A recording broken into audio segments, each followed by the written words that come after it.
تو این وضعیت تحریما که باید منقل عظما رو یه جوری برا کنیم.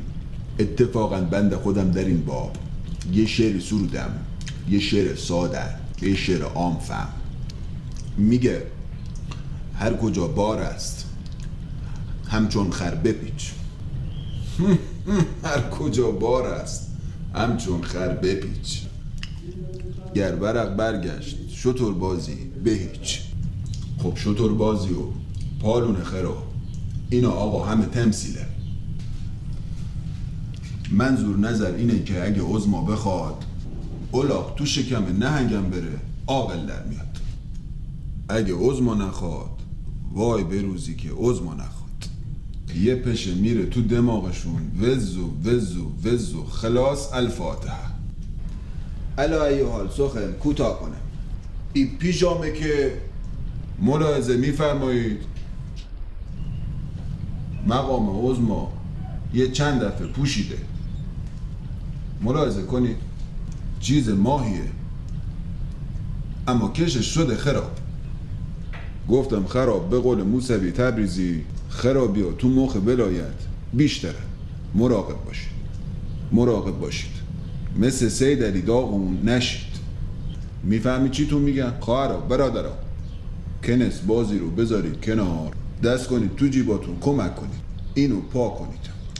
تحریما بابای عظما رو در آورده، بدبخت بیجامشم به مزایده گذاشته. میفهمی چی تو میگن؟ اوه چطور شده؟ دشمنای نظام زدن بیجامه عظما رو هک کردن.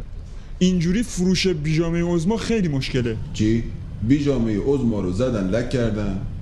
احتمالاً شپش و ویروس و اینا توش بوده. سنگین بوده.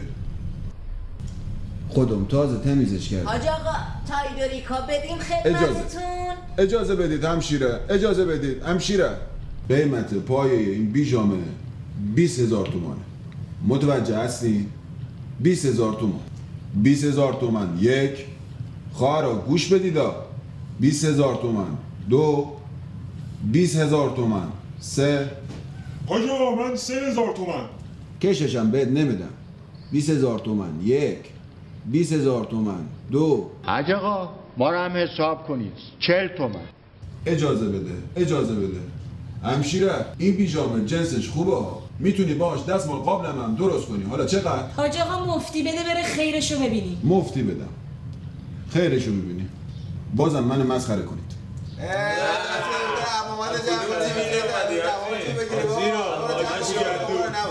این خوب بود. حالا یه دونه ولی فقی پسند.